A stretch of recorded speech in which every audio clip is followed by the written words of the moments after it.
Assalamualaikum warahmatullahi wabarakatuh. Sebelumnya perkenalkan, kami dari kelompok 1 kelas manajemen 23A izin untuk mempresentasikan hasil studi lapangan kami. Di sini saya izin untuk memperkenalkan anggota kelompok kami yang beranggotakan Mealin Septiani MPM 2301010023, Alin Pujayanti NPM 23010027, Eva Juliana Pratiwi NPM 2301010033, dan saya sendiri Helena Marsa Safira NPM 2301010034. Kami mengambil tema dengan pengelolaan dan pemberdayaan dana zakat, infak, dan sedekah atau ZIS produktif di Lajismu Kota Magelang. Lajismu merupakan singkatan dari Lembaga Amil Zakat, Infak, dan Sedekah Muhammadiyah. Lajismu merupakan lembaga resmi milik Muhammadiyah yang bergerak pada bidang pengelolaan zakat, infak, dan sedekah. Lajismu didirikan oleh Pusat Pemimpin Muhammadiyah pada tahun 2002. Sementara itu, Lajismu Kota Magelang mulai beroperasional sejak tahun 2016. Beralamat di Jalan Tidal Selatan, Kecamatan Magelang Selatan, Kota Magelang. Pemimpin pertama Lajismu Kota Magelang adalah Bapak Andi Trianto atau yang sekarang menjabat di LP2SI dan dosen Hukum Ekonomi Syariah. Saat ini pemimpin Lajismu Kota Magelang telah memasuki pada pimpinan ketiga, yaitu dipimpin oleh Bapak Andi. Lajismu Kota Magelang berada di bawah Lajismu Wilayah serta Pimpinan Daerah Muhammadiyah Kota Magelang dan berperan sebagai unsur pembantu pimpinan atau UPP dalam bidang sosial dan filantropi Islam. Sebagai lembaga sosial, Lajismu berfokus pada penguatan dakwah melalui filantropi Islam yang bersifat terbuka, profesional, dan berkelanjutan. Lajismu berkomitmen untuk menghimpun dan mengelola data umat Islam untuk memberikan solusi yang nyata atas permasalahan sosial dan ekonomi masyarakat, sekaligus mendorong pemberdayaan umat secara berkelanjutan. Struktur organisasi dan tata kelola Lajismu itu dibagi menjadi 3 pilar utama, yaitu yang pertama adalah badan pengurus terdiri dari ketua, sekretaris, bendahara, dan anggota lainnya. Badan inilah yang menentukan kebijakan, arah, dan tujuan lembaga serta menyusun rencana strategis. Mereka tidak terlibat dalam kegiatan langsung operasional harian. Yang kedua, ada tim eksekutif atau AMIL. Bertanggung jawab atas pelaksanaan kegiatan operasional sehari-hari, dipimpin oleh seorang manajer eksekutif. Tim ini dibagi menjadi 3 divisi, yaitu divisi administrasi dan keuangan, divisi fundraising yang bertugas untuk menghimpun dana zakat, infak, dan sedekah, dan divisi program bertugas untuk mengelola dan menyalurkan dana untuk pemberdayaan masyarakat sesuai dengan kebijakan pengurus. Yang ketiga ada Dewan Pengawas Syariah. Berperan sebagai pengawas pelaksanaan syariah, memastikan untuk seluruh kegiatan dan pengelolaan dana berjalan dengan sesuai prinsip Al-Quran dan As-Sunnah. Lembaga Amil Zakat, Infak, dan Sedekah Muhammadiyah atau Lajismu ini memiliki peran penting sebagai lembaga filantropi Islam yang mengelola dana umat secara profesional dan akuntabel. Sebagai kota dengan aktivitas ekonomi yang tinggi di Jawa Tengah, Kota Magelang ini memiliki potensi besar dalam penghimpunan dana ZIS. Namun, dengan hasil pengamatan studi lapangan menunjukkan bahwa besarnya dana yang terkumpul belum sepenuhnya berdampak pada peningkatan kemandirian ekonomi. Program bantuan yang masih bersifat konsumtif membuat sebagai mustahik terus bergantung pada bantuan tanpa ada peningkatan kualitas hidup yang signifikan. Tantangan utama yang dihadapi oleh Lajismu Kota Magelang adalah bagaimana cara mengelola dan memperdayagunakan dana ZIS secara produktif. Pengelolaan ZIS produktif memerlukan manajemen yang lebih kompleks, mulai dari pemetaan potensi mustahik, pemberian modal usaha, pendampingan, hingga pengawasan yang berkelanjutan. Tanpa pengelolaan yang baik, program produktif tidak dapat memberikan dampak yang optimal untuk ekonomi. Dan itu, Lazismu juga perlu menyesuaikan program dengan kebutuhan nyata masyarakat, seperti pembangunan usaha mikro dan sektor pendidikan yang lebih fokus dalam gerakan Muhammadiyah. Oleh karena itu, perubahan paradigma dari memberi bantuan menjadi memberdayakan menjadi sangat penting. Pengelolaan dana JIS produktif diharapkan mampu untuk menciptakan kemandirian ekonomi mustahik, memberikan dampak yang positif bagi perekonomian, dan dapat meningkatkan perekonomian lokal. Keberhasilan upaya ini sangat bergantung pada struktur organisasi, mulai dari badan pengurus, tim eksekutif, dan hingga badan pengawas syariah. Berdasarkan kondisi tersebut, penelitian ini bertujuan untuk mengkaji strategi, hambatan, dan efektivitas pengelolaan dana JIS produktif Lazismu di Kota Magelang. Hasil penelitian ini diharapkan dapat menjadi masukan dalam peningkatan akuntabilitas dan bermanfaat bagi JIS untuk masyarakat. Selanjutnya akan dilanjutkan oleh teman saya. Perkenalkan, saya Alin Pujayanti. Mohon izin untuk melanjutkan tentang permasalahan pokok dari studi lapangan. Nah, jadi berdasarkan hasil studi lapangan dan pembahasan yang telah dilakukan, dapat diketahui bahwa Lazismu Kota Magelang telah mengelola dan mendayagunakan dana zakat, infak, dan sedekah secara produktif melalui program pemberdayaan UMKM pada pilar ekonomi. Nah, meskipun program ini telah berjalan dengan perencanaan, seleksi, serta pembinaan yang cukup baik, dalam pelaksanaannya masih ditemui beberapa kendala. Di antaranya yaitu tentang yang pertama, bagaimana pelaksanaan pendayagunaan dana zakat, infak, dan sedekah melalui program pemberdayaan UMKM pada pilar ekonomi Lazismu Kota Magelang. Yang kedua, bagaimana mekanisme perencanaan seleksi calon penerima manfaat, penyaluran bantuan, serta pembinaan dan pengawasan UMKM binaan yang dilakukan oleh Lazismu Kota Magelang. Yang ketiga, bagaimana bentuk dan skema bantuan modal UMKM yang diberikan Lazismu Kota Magelang, serta kesesuaiannya dengan kebutuhan dan jenis usaha penerima manfaat. Yang keempat, bagaimana sistem monitoring dan evaluasi yang ditetapkan Lazismu Kota Magelang dalam menjaga keberlangsungan usaha UMKM binaan.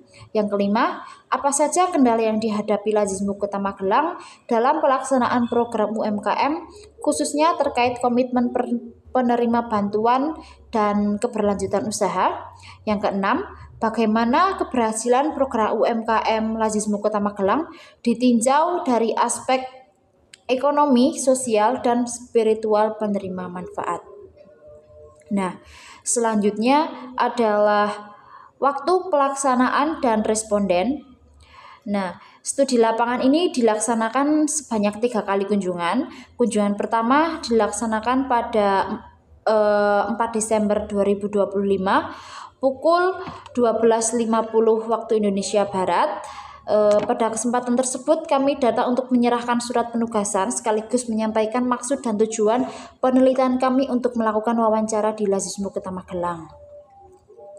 Nah, kunjungan yang kedua dilaksanakan pada tanggal 8 Desember 2025 pada pukul 3 waktu Indonesia bagian Barat. Nah, pada kesempatan tersebut kami bertemu dengan Bapak Andi yang berperan sebagai narasumber utama. Bapak Andi memberikan penjelasan secara jelas dan terbuka mengenai berbagai informasi yang kami butuhkan. Dan untuk kunjungan yang ketiga dilaksanakan pada tanggal 24 Desember 2025 pukul 10 waktu Indonesia Barat. Pada kesempatan ini kami kembali menemui Bapak Andi dengan tujuan melengkapi dan memperjelas informasi yang sebelumnya belum diperoleh secara menyeluruh. Nah, pertemuan terakhir ini dilakukan agar data yang dikumpulkan itu menjadi lebih lengkap untuk keperluan menyusun laporan. Saya Melani Septiani, MK 01010023 izin melanjutkan. Jadi pelaksanaan pendayagunaan dana ZIS pada Lazismu Kota Magelang itu meliputi 6 pilar utama. Nah, itu berdasarkan 6 pilar utama yaitu pendidikan, kesehatan, dakwah, kemanusiaan, lingkungan, dan ekonomi. Nah, jadi melalui pilar ekonomi, Lazismu Kota Magelang ini menyalurkan bantuan kepada pelaku UMKM di wilayah sekitar Kota Magelang. Nah,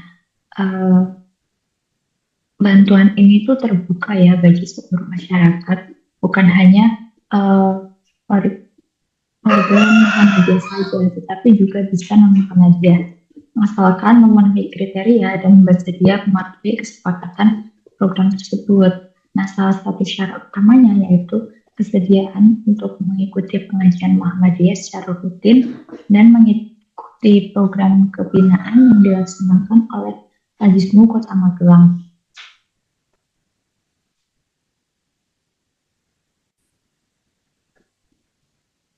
Nah, intinya dengan salah satu syarat utama bagi penerima bantuan yang tadi sudah saya jelaskan itu tuh bersedia untuk mengikuti pembinaan secara spiritualitas dan kegiatan keagamaan, yaitu seperti mengikuti pengajian Muhammadiyah secara rutin, berpartisipasi dalam kegiatan Aisyah atau Muhammadiyah di lingkungan setempat, serta mengikuti program pembinaan yang diselenggarakan oleh Lajismu.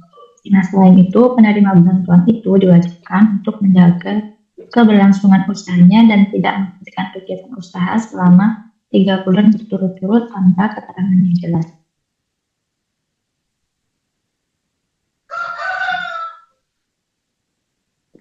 Nah, pada mekanisme perencanaan, seleksi calon penerima manfaat dan penyaluran bantuan serta pembinaan dan pengawasan. Jadi, Lajismu Kota Magelang ini tuh menetapkan target program melalui rapat kerja. Jadi, dalam rapat kerja tersebut, itu Lajismu Kota Magelang itu menetapkan target program itu termasuk jumlah UMKM yang akan menerima manfaat, bentuk bantuan yang akan diberikan, serta mekanisme penyalurannya. Nah, untuk program UMKM itu mereka biasanya menargetkan pembinaan dan pemberian bantuan kepada sekitar 15 sampai 20 UMKM setiap tahunnya dengan menyesuaikan kemampuan penghimpunan data dan kebutuhan masyarakat. Nah, jadi mekanismenya ini tuh dilakukan melalui proses yang selektif. Jadi pertama-tama Lajismu Kota Magelang ini tuh terlebih dahulu mengumumkan kepada masyarakat bahwa program tersebut itu telah dibuka, khususnya bagi pelaku usaha yang telah menjalankan usahanya namun mengalami keterbatasan modal, maupun bagi calon pelaku yang belum memulai usaha namun memiliki kemampuan dan keterampilan yang memadai. Nah, tapi pengajuan bantuan ini tuh tidak serta-merta langsung disetujui, melainkan harus disertai dengan penjelasan mengenai jenis usaha yang akan dijalankannya. Misalnya seperti usaha ringan, soto, bakso, dan jenis usaha lainnya. Nah, setelah pengajuan diterima, kemudian tim Lajismu itu melakukan survei lapangan. Itu untuk menilai apakah calon penerima bantuan tersebut itu benar-benar layak atau tidak, dan untuk memastikan bahwa calon penerima tersebut itu benar-benar memiliki kebutuhan modal, pengalaman, dan keterampilan yang sesuai dengan jenis usaha yang diajukannya. Nah, besaran bantuan yang diberikan itu memiliki batas maksimal sebesar 5 juta. Ini tuh baik dalam modal tunai, sarana usaha, maupun keduanya. Jadi penyaluran bantuan ini tuh tidak serta-merta berorientasi pada nominal dana saja, tapi juga pada kesiapan dan kemampuan penerima dalam mengelola usahanya secara berkelanjutan. Lalu, setelah ditetapkan atau setelah terpilih, itu kemudian orang-orang yang menerima manfaat ini itu dilakukan pembinaan. Nah, pembinaan ini itu dilakukan setiap bulan dengan memantau keberlangsungan usahanya. Jadi, Lajismu Kota Magelang ini tuh memastikan bahwa modal yang diberikan ini tuh dapat diputar untuk kegiatan usaha dan tidak serta-merta untuk digunakan sebagai kebutuhan pribadi konsumtifnya. Nah, bagi Lajismu, keberhasilan awal program ini tuh ditandai dengan kemampuan UMKM untuk tetap berjualan dan mempertahankan usahanya. Nah, meskipun standar pembinaan ini tuh masih tergolong dasar, kedepannya Lajismu Kota Magelang ini tuh memiliki rencana untuk meningkatkan kualitas pembinaan melalui pelatihan. Pelatihan ini tuh termasuk pengelolaan keuangan sederhana dengan melibatkan akademisi atau praktisi ekonomi, seperti yang sudah diterapkan beberapa saat lalu bahwa telah dilakukan pelatihan dasar oleh dosen akuntansi Universitas Muhammadiyah Magelang, yaitu oleh Bu Hikmah. Itu mempelajari keuangan dasar gitulah, kayak misalnya laporan laba rugi dan sebagainya gitu. Dan cakupan wilayah program UMKM Lazismu Kota Magelang itu juga dibatasi secara jelas, yaitu hanya untuk masyarakat yang berdomisili dan menjalankan usahanya di Magelang saja.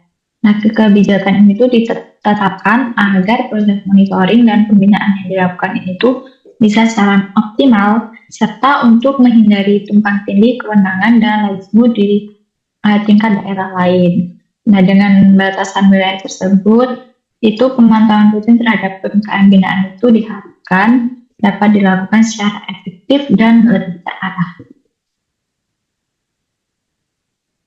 Nah, bentuk dan skema bantuan modal UMKM. Jadi, besaran bantuan modal usaha yang diberikan kepada UMKM tersebut itu bersifat fleksibel dan disesuaikan dengan kebutuhan serta jenis usaha yang dijalankannya. Seperti yang saya jelaskan tadi, bantuannya itu tuh dapat berupa modal tunai, sarana usaha, atau kombinasi keduanya. Itu dengan batas maksimal sebesar 5 juta per UMKM. Dan dalam beberapa kasus, bantuan yang diberikan ini itu tidak selalu mencapai batas maksimal atau tidak memaksimalkan 5 juta itu. Tetapi disesuaikan dengan kebutuhan aslinya. Misalnya pada Bapak A ini tuh dia memiliki kekurangan membutuhkan bantuan gerobak. Nah, jadi si Lazismu Kota Magelang ini tuh dia membantu dengan memberi gerobak seperti itu. Nah, intinya itu disesuaikan dengan kebutuhan aslinya, seperti bantuan perlengkapan usaha tertentu atau penggantian sarana usaha yang sudah tidak layak, seperti itu. Lalu skema pembiayaan itu disesuaikan dengan kondisi penerima manfaat. Jadi bagi penerima yang tergolong sebagai duafa dan masuk dalam khasnah zakat, bantuan itu akan diberikan secara hibah dengan pengawasan yang ketat. Sementara itu bagi penerima yang dinilai masih mampu namun memiliki kesulitan ekonomi, bantuan itu dapat diberikan dalam bentuk pinjaman tanpa bunga yang wajib dikembalikan sesuai dengan kesepakatan yang telah ditentukan. Nah, dalam kedua skema tersebut, pengawasan itu tetap dilakukan dan lazismu itu berhak menarik kembali bantuan, khususnya pada aset usaha apabila ditemukan ketidaksesuaian. Seperti itu. Kemudian sistem monitoring dan evaluasi dalam menjaga keberlangsungan usaha UMKM binaan. Nah, monitoring dan evaluasi UMKM binaan tersebut itu dilakukan secara rutin setiap bulannya. Umumnya dilaksanakan bersamaan dengan kegiatan pengajian dan pembinaan yang juga menjadi wadah bagi pelaku UMKM untuk saling berbagi pengalaman, menyampaikan kendala usahanya, serta melaporkan pengembangan usaha yang dilakukannya. Selain monitoring melalui pertemuan rutin, lazismu juga melakukan survei lapangan. Jadi apabila ditemukan indikasi ketidaksesuaian seperti ketidakhadiran dalam pembinaan atau dugaan usahanya yang tidak lagi berjalan, lazismu itu berhak menarik kembali bantuan yang telah diberikannya. Kemudian kendala yang dihadapi dalam melaksanakan program. Nah, itu diantaranya berupa penerima bantuan yang tidak amanah, usaha yang tidak berlanjut, hingga penerima yang tidak memberikan laporan atau meninggalkan usaha tanpa pemberitahuan. Nah, dari sekitar 50 UMKM yang pernah menerima bantuan sejak awal program, saat ini tuh sekitar 35-40 UMKM yang masih bertahan dalam pembinaan hingga saat ini. Kondisi tersebut itu mendorong Lazismu Kota Magelang untuk memperketat proses seleksi calon penerimaan bantuan, termasuk melakukan penelusuran informasi dan lingkungan sekitar serta mempertimbangkan prospek dan perputaran usaha. Jadi jenis-jenis usaha dengan perputaran cepat dan stabil seperti usaha makanan itu tuh lebih diprioritaskan. Mengapa? Untuk mengurangi risiko penggunaan modal yang tidak sesuai seperti itu. Kemudian keberlanjutan program UMKM itu ditinjau dari aspek ekonomi, sosial, dan spiritual penerima manfaat. Jadi keberhasilan program ini tuh dinilai berdasarkan keberlangsungan usahanya dalam jangka panjang. Nah, UMKM yang mampu bertahan dan tetap beroperasi selama minimal 5 tahun itu dinilai sebagai program yang berhasil. Selain itu, pada aspek ekonomi, keberhasilan juga dilihat dari dampak sosial dan spiritual seperti meningkatnya partisipasi penerimaan manfaat dalam kegiatan keagamaan dan kedekatan dengan Muhammadiyah. Nah, dengan demikian, program UMKM Nazisme itu tidak hanya berorientasi pada aspek ekonomi saja, tetapi juga menjadi sarana dakwah dan pemberdayaan umat secara menyeluruh. Nah, dari wawancara yang kami mendapatkan data penerima manfaat program tersebut. Nah, data tersebut itu memuat identitas penerima manfaat, alamat, nomor kontak, tahun pembinaan UMKM, jenis usaha, bentuk bantuan modal, serta jumlah bantuan yang diberikan. Nah, berdasarkan data tersebut, itu tercatat sebanyak 31 pelaku UMKM yang menerima pendampingan dan bantuan dalam program pilar ekonomi.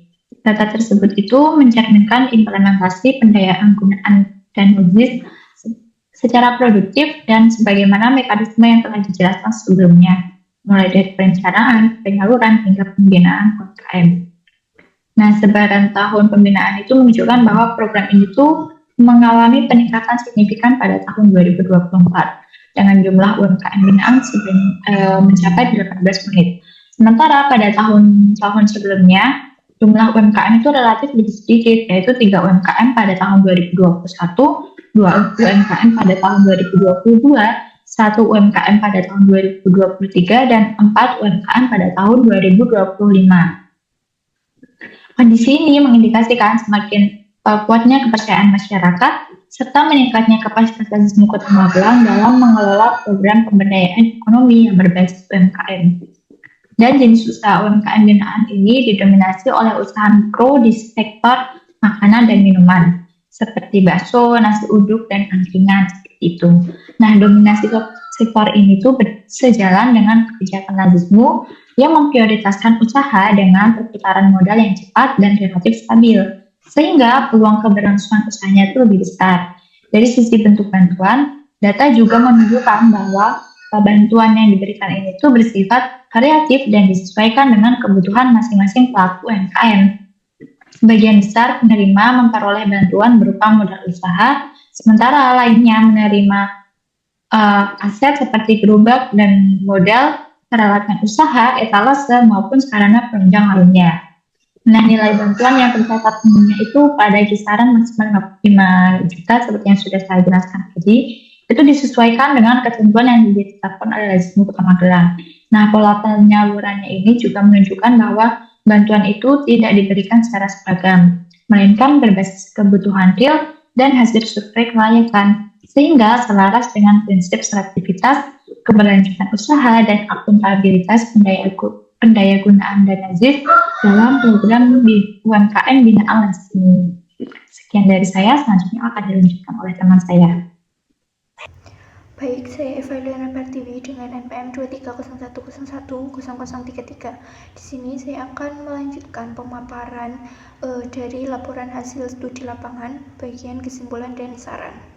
Nah, berdasarkan hasil pembahasan dan wawancara yang telah kami lakukan, dapat disimpulkan bahwa Lazisme Kota Magelang ini telah mengelola dana ZIS secara produktif melalui pilar ekonomi dengan perencanaan yang baik dan berkelanjutan, khususnya dalam mendukung pemberdayaan UMKM. Program ini dijalankan secara terencana melalui raker atau rapat kerja tahunan dengan target pembinaan sekitar 15-20 UMKM setiap tahunnya. Pelaksanaan program penyaluran YIS kepada UMKM ini dilakukan melalui proses yang cukup selektif, mulai dari proses pengajuan, survei lapangan, hingga penetapan besaran bantuan yang disesuaikan dengan kebutuhan masing-masing UMKM. Bantuan yang diberikan biasanya dapat berbentuk modal tunai dengan nilai maksimal sekitar 5 juta rupiah di setiap UMKM-nya. Nah, selain itu juga sarana prasarana untuk usaha seperti gerobak, mesin cuci, dan lainnya, maupun dari gabungan keduanya bisa berbentuk modal dan juga sarana prasarana untuk menunjang kegiatan operasional UMKM tersebut. Kemudian, untuk mendukung produktivitas penyaluran modal, Lazismu juga melakukan pembinaan secara spiritual melalui kegiatan keagamaan dan monitoring di setiap bulannya. Saat ini total UMKM yang masih bertahan yaitu sekitar 25-40 UMKM.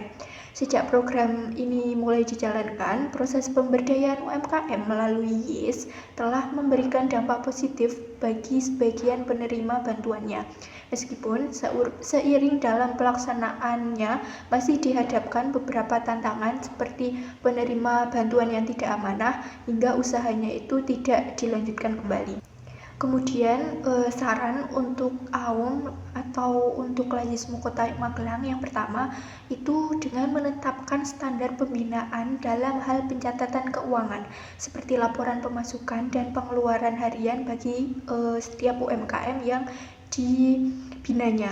Nah, agar dapat dijadikan bahan monitoring dan evaluasi keberhasilan program ini dan juga membantu UMKM untuk memahami kondisi keuangannya.